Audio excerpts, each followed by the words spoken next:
В миналото за нас имаше възможност да създадем партньорства в Източна Европа. През 2007 година проведохме няколко срещи в България. Откровенно казано, едно участие в приватизацията на държавния дял в Българската фондова борса ще е много интересно за нас, но не съм сигурен до каква степен е реалистично.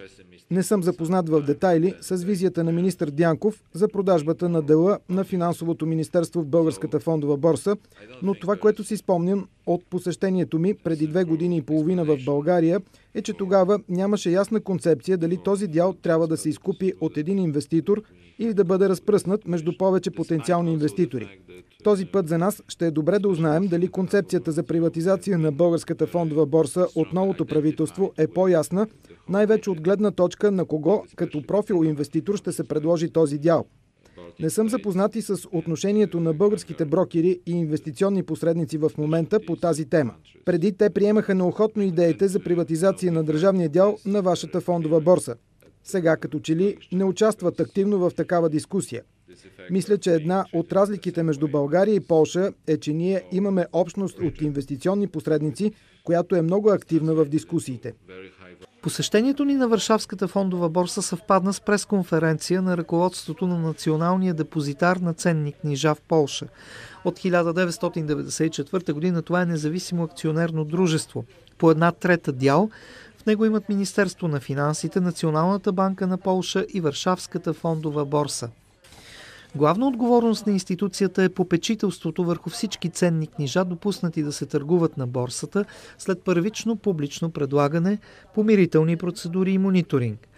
По време на пресконференцията доктор Ивона Срока, президент и главен изпълнителен директор на Националния депозитар на ценни книжа в Полша, открои България, Румъния, Канада и Хърватска като страните, с които институцията има непосредствени планове за бъдещо сътрудничество.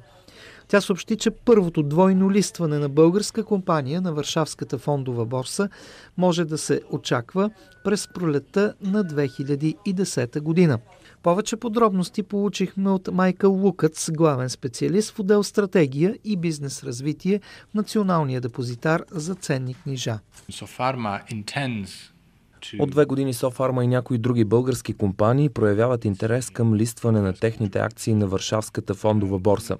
Приблизително от толкова време сме в контакт с Централния депозитар и Комисията за финансов надзор в България. За дълго време имаше правни бариери пред полския централен депозитар да отворим така наречения омнибус сметка при българския централен депозитар, който издава акциите, които ще бъдат предмет на трансфер за Полша.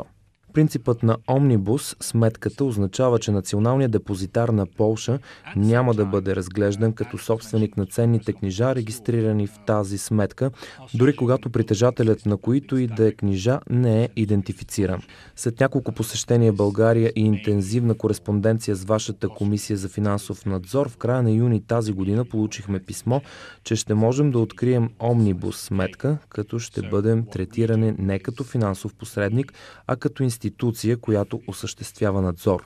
Друга пречка пред двойното листване на акциите на българските компании на българската и на Варшавската фондова борса беше невъзможността да покрием техническите изисквания по осъществяването на презграничната връзка за обмен на съобщения, защото все още Централният депозитар България не използва информационната система SWIFT, въпреки че това се обсъжда от много години. Нямахме практически начин за комуникация с Централния депозитар на България. За да отстраним този риск, решихме да намерим български партньор, който да ни предостави попечителски услуги и открие омнибус сметка за нас. Очаква се Националният депозитар на Полша да подпише договор с този партньор в България до края на декември, защото преговорите с него са почти финализирани.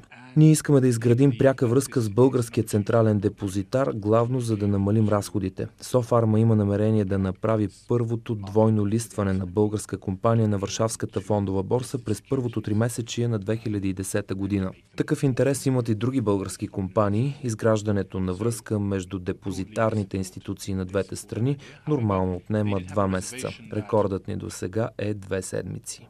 Очаква се българският партньор на Националният депозитар за ценни книжа на Полша да е водеща международна финансова институция, която присъства на българския пазар. Основните принципи на двойното листване на акции на дадена компания на българската и съответно на Варшавската фондова борса са няколко. Цените на акциите на чуждата компания се обявяват на Варшавската фондова борса в полски злоти. Обменният курс в момента е около 4 злоти за 1 евро. Процедурите по клиринг и сетълмент също са в злоти. Дивидендите, които се плащат на полските акционери, са в чуждестранна валута, а акциите трябва, както вече ни каза Майкъл Лукас, да бъдат регистрирани по сметка на Националния депозитар на Полша в чуждестранните му партньори централни депозитари. Изграждането на връзка с българската инфраструктура на Централния депозитар е основният въпрос пред листването на повече български компании на Варшавската фондова борса, които представят група от атрактивни за инвеститорите индустрии. Винаги е добре да има действащ пример на сътрудничество. При нас са идвали много български инвестиционни посредници с интерес към по-интензивно партньорство. Интензивно е и медийното присъствие на пазара. Водещите и редакторите от TVN CNBC Business захранват на всеки 30 минути в продължение на работния ден CNBC Europe с информациите за котировките на акциите и другите финансови инструменти, търгувани на Варшавската фондова борса. Партньорството между основната медийна група в Полша TVN и водещата мрежа за финансови и бизнес новини CNBC е формирано на копродуцентска база и на практика засилва позициите на Варшавската фондова борса на европейските пазари. Само стъкло отделя телевизионното студио от залата, в която полски мениджъри се обучават как да осигурят повече свеж финансов ресурс за своите компании чрез механизма на първичното публично предлагане на акции. Най-новата насока, в която се развива Варшавската фондова борса, е в утвърждаването на нови стандарти за правене на бизнес, чрез въведената от края на ноември 2009 година система за рейтинговане на листваните социално отговорни компании. Така Варшавската фондова борса остава един пазар в движение.